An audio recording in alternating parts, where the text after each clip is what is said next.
اتفرّجت على برومو برنامج دكتور هيلث، وبصراحة دي شهادة عايزة أوجّهها لهم لشركة دكتور هيلث، إن مش بس إنها بتساعد المريض، ده كمان بتساعد في حاجات تانية مش مرضى السمنة فقط، ده كل المرضى كده هيستفادوا، و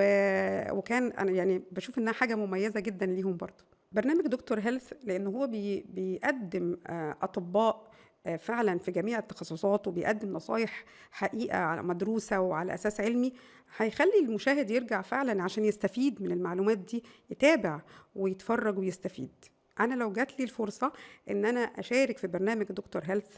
هيكون الموضوع بالنسبة لي حاجة مشرّفة، لإن أنا أقدر أدّي نصيحة السمنة في الأطفال، لإن الموضوع كبير جدًا، وبنقدر نمنعه بحاجات بسيطة وشوية نصايح هتفرق جدًا مع المجتمع المصري ككل.